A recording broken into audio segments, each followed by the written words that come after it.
Alright guys, welcome back to my channel. This is Robin, and today we're going to be talking about what is a chaplain. This is a question I get all the time from both patients and families, sometimes from other ministers. Folks want to know, what does a chaplain do? A chaplain is somebody who provides spiritual care. Spiritual care is the essence of chaplaincy. I'd like to begin by talking about what chaplaincy is not. It's definitely not evangelization. I know we get a lot of new ministers or folks who come straight out of the seminary to become chaplains. They think they're here to evangelize and to spread the good news or spread the gospel or spread their religion. That is exactly the opposite. That is not our objective as chaplains. Again, our objective as chaplains is to provide spiritual care. And you're going to be working generally under what most hospitals and agencies call the spiritual care department or supportive care. So it's considered SCS or spiritual care services. That's a very common acronym, or SC services. I know in the hospice world we use a spiritual counselor instead of the word chaplain. Chaplain kind of can be maybe not inclusive. I know during my residency at UCSF, we were talking about the semantics and what would be the right word. Even with our national director of my current company, spoken with him and shared with him my thoughts, and he agrees that we do need to kind of transition into maybe changing the word chaplain into somebody, into like a spiritual care provider. Yeah, spiritual counselor. Spiritual counselor is a very common word in the hospice world. I know a lot of EMRs and charting programs have chaplains listed as a spiritual counselor. So that's pretty much the essence of chaplaincy, is spiritual care. What it is also not is, chaplaincy is not about talking. Generally, you're going to be there to listen. You're going to be there to support the patient or the family and those who they're interconnected with. And a chaplain can go into a situation that is totally different from the next visit. Each visit can be very different. Also depending on your environment. As a previous jail chaplain, I would say it's totally different from the medical field. And even within the medical field, being a current hospice and palliative care chaplain is different from just a general hospital chaplain. Because in a general hospital, you're going to see patients coming in for just inpatient surgeries. It could just be 1 or 2 days. They might be there for weeks or months. They might be in the ICU. You might even be doing rounds in the ED or whatever department that you were assigned.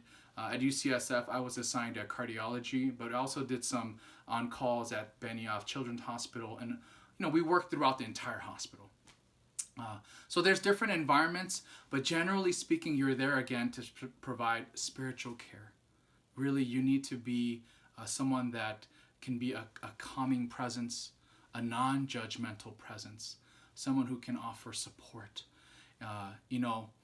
A lot of our patients and families, when they call a chaplain or request a chaplain, you got to keep in mind that they're probably having a really bad day. This might be the worst day of their life, and they need someone to listen. They need someone to offer support. So that is really what a chaplain is. You're not there to preach. You're not there to evangelize. If that's what you are into, then chaplaincy may not be for you. I always try to help folks discerning, seminarians and other ministers who ask, should I be a medical chaplain? Is that something that I want to look into, and how much do they make? They don't make a whole lot. So chaplains don't make a whole lot. If you want to make more money, I think congregational life is probably better if you have a big family, or if you need more resources to provide for your family members. But generally, if you're a medical chaplain, a jail chaplain, you're not going to be getting paid a whole lot, but the work is very, very meaningful. Spiritual care, in my opinion, is a calling. I think being a chaplain, it takes a certain type of persona, a certain type of work ethics, and you have to be a self-starter.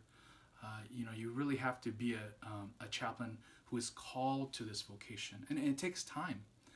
Even for me, there was a period in my life where I wasn't sure if hospice chaplaincy was for me. It's very, very difficult, dealing with end of life, lots of grief and loss, and even bereavement work, even after the patient dies, providing bereavement support for the family members, offering counseling. That takes a lot of energy, and you really have to have a good work and life balance. You have to practice self-care. That's something that there's a learning curve for it. I know when I first started as a minister in the field, it was hard. It was very challenging for me. And I honestly didn't have any mentors at the time who can really walk me through what it takes to be a hospice chaplain or what it takes to be a hospital chaplain. But I will say, being a jail chaplain, I did have a priest who kind of walked me through, and I always shadowed him every now and then to get some more support. And also, he also gave me some freedom to do some educational work, some pastoral work, and counseling. And I think we did some confirmation classes also. So there's different avenues of chaplaincy. I know some folks who go the military route or do part-time military, reserve, and then do medical. So there's different ways to be a minister, to be a chaplain in this world. But again, the essence of chaplaincy is spiritual care. You're really there to offer spiritual and emotional support in probably life's most difficult times. During a code in a hospital. I recall during my residency at UCSF, our instructors always said, a chaplain should never run. You should always walk, even if there's a code blue. The whole team is running. You see all the nurses with their packs and they're hauling. But as a chaplain, you have to be the calming presence. You have to be able to read the room. You have to be able to understand and respect different cultures, different religions. You have to have cultural humility. We live in the United States, especially in California. We have folks from all over the world who come to these wonderful hospitals to get the care they need. Even at UCSF, we had patients from on the other side of the globe who came because we had the right doctors. We had the best doctors and specialists for them. And these are very trying times. Some of them under medical research and under their patients who are candidates for research. And it is extremely challenging. It is extremely challenging. Hospice chaplaincy, again, as I mentioned, is a whole different animal. It's like nurses. When I interview nurses, I always tell them, hospice nursing is totally different from being a regular nurse. You're dealing with a lot of end of life, a lot of depression, even suicide. There are cases where you really will be challenged. Your vocation can be challenged. So I invite all of you to really discern, maybe even shadow a chaplain. I really think it takes about a year to really understand the industry. Each hospital's a little different. The co-worker dynamics, even the spiritual care department dynamics, working with others, working with people of different faith, different ministers, volunteers, certainly lots of volunteers who help out in spiritual care.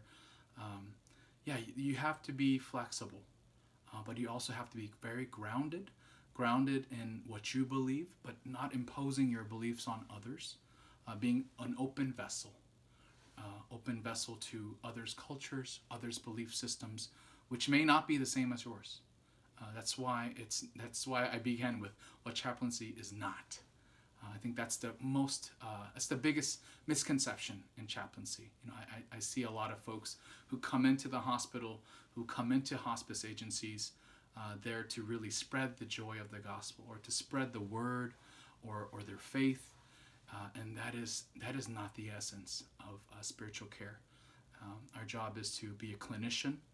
You are a clinician and a healthcare worker. You are part of a care team.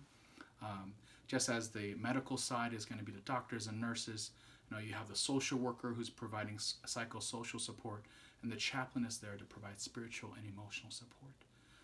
And of course, you have to work closely. You have to work closely with your colleagues. You have to be able to communicate well and work as a team. Being a minister is very different. When you're in congregation, it's kind of like the clergy and then the laity. But that's not how it works in the medical side. You definitely need to be very good at communicating. You really have to understand the dynamics and be open, have cultural humility, and to really offer support during these difficult times. So in addition to offering spiritual support is, you have to be an ally. You have to be an ally for our patients. You got to provide them agency. Oftentimes patients may be unable to speak or to maybe voice their opinion. And as a chaplain, you can read the room, and you can really see some of the power dynamics in play, some of the cultural dynamics in play. And sometimes as a chaplain, you have to step up and you have to speak for the patient, give them agency. Okay. Some of the things I do also is de-escalation. As I mentioned earlier with code blues, if you have a code in the hospital, sometimes nurses or any clinicians really, it can be traumatic. It can be a traumatic event for them. And it's not uncommon for other clinicians, other staff members, colleagues to reach out to a chaplain. It's not always going to be patients and families. Sometimes it's your colleagues. Your colleagues need somebody to talk to, someone to share, someone to listen to their worries, their concerns, the trauma they may have experienced in a code. So that's all part of being a chaplain. Although we are there to chart and do all of our work and see our patients and make sure the census and make sure everything is due on time, all the paperwork, but really the core, the essence of chaplaincy is spiritual care for patients, families, staff, everyone. You're there to support the whole team. Also, one of the responsibilities of a chaplain is to really understand the trends that are going on. So I know in some of the workshops we had at UCSF, the trend now is that folks are categorized as nuns. These are folks who are spiritual but not religious. This is a very large group that is growing in the United States. Folks who were religious, who used to be of a certain faith but no longer practicing or not active, or folks who are more spiritual and less into organized religion. That is a growing trend. Understanding that, respecting that, that is kind of where spiritual care is headed towards, but it's not exclusive and limited to. It's not uncommon for me to call priests for the sacraments, sacrament of the sick, anointing of the sick, confession. Those are things that only a priest can administer, or a bishop. And also requesting for a rabbi, working also closely with Cedar Sinai, a Jewish hospital. It's not uncommon that we get requests from patients and families requesting for a rabbi visit. Also respecting their Sabbath, giving them spiritual resources to provide spiritual care while they are in the hospital, or even if they are outpatients. Thank you again for watching. If you learned a lot, if you learned something about what a chaplain is and what it is not, please give me a thumbs up. Until next time, please practice self-care.